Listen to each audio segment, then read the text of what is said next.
Well, hey everyone, welcome back to my channel called A Barbie Collector. If you're new here, an extra welcome. On this channel we mostly talk about vintage Barbies and dig into some doll history, so if that's your thing, make sure to stick around. As the title suggests, today's video is all about a very rare and exclusive doll, the Japanese Skipper, so let's dive in. I actually have one of these beauties myself. I stumbled upon her at the most recent Barbie convention I attended in the Netherlands. Here's a link to that convention vlog.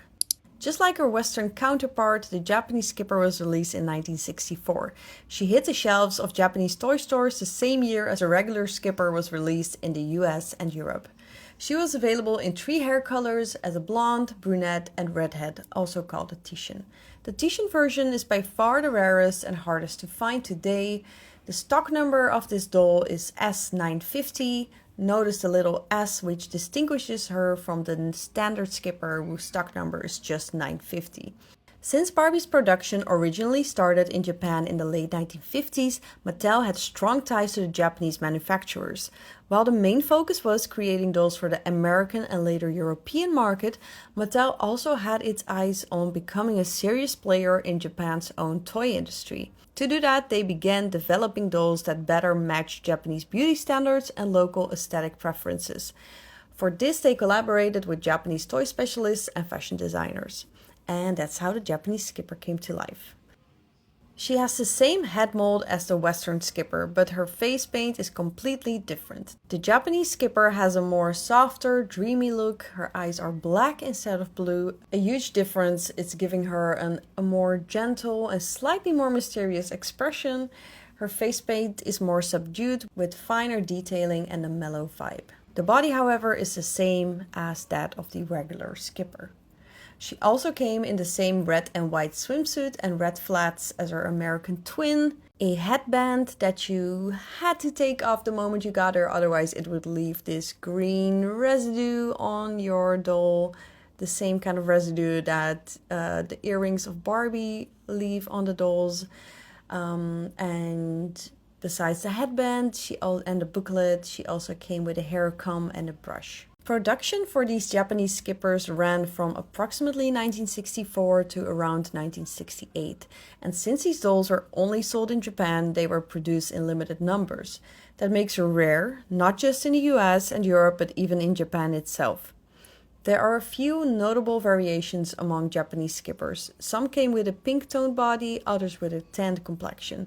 The one in my collection has the pink tone, which is the more common version, but unfortunately, the skin tone is prone to discoloration over time, especially in the face and arms, as you also can see on this doll. It's a bummer, but well, it's just what comes with owning one, and I'm very happy that I'm able to own one. By contrast, my red-headed tanned Skipper for the, regular market hasn't discolored at all, though sometimes the tanned ones develop a little bit, a slightly darker arms or head. Now, just a heads up, in this video I'm focusing on the first wave of Japanese Skippers. I'm not covering Sun Skipper, Butterfly Skipper, or other Japanese exclusive Skipper dolls or outfits. That's a topic for another time, but please let me know if you're interested in that.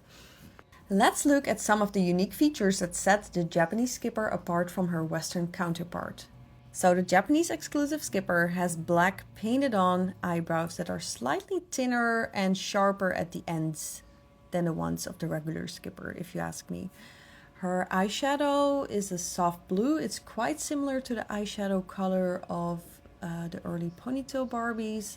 She has a subtle blush on her cheeks. And this is super special. She's the only Skipper with painted on eyelashes. 3 little lashes in the outer corners of each eye. The early Barbie dolls had molded lashes, but this is something else. She came with a different stand, a beautiful one actually. It resembles the stand used for the number 2 and number 3 ponytail Barbies. My best guess is that Mattel was aiming for higher quality in these Japan-only releases, but that's just my guess. If you have any idea, please let me know. She also came with a Japanese booklet, which was obviously specifically made for that market.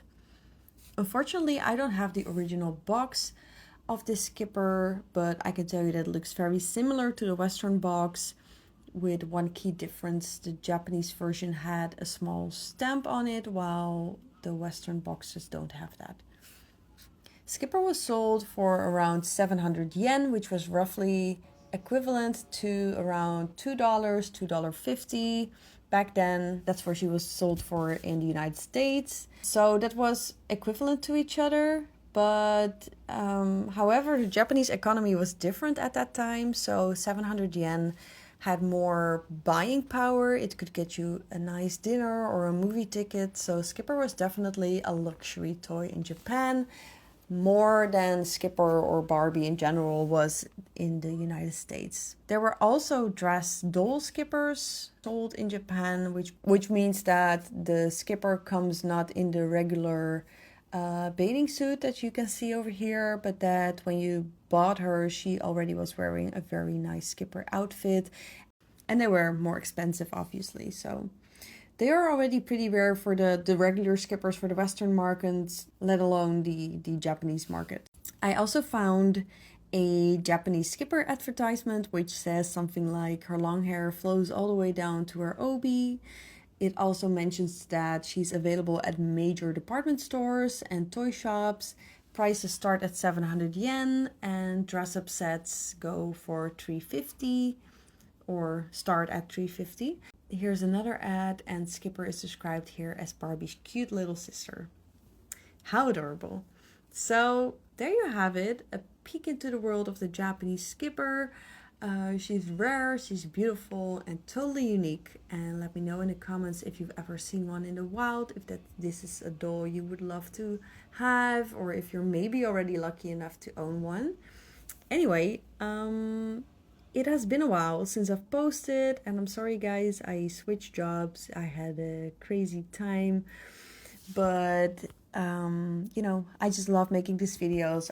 It's just a hobby of mine, obviously, that I do in my spare time. So I really appreciate it that you guys are still watching my videos, and I really intend to post more often. I really do, because I really like making these videos, but well, life happens sometimes.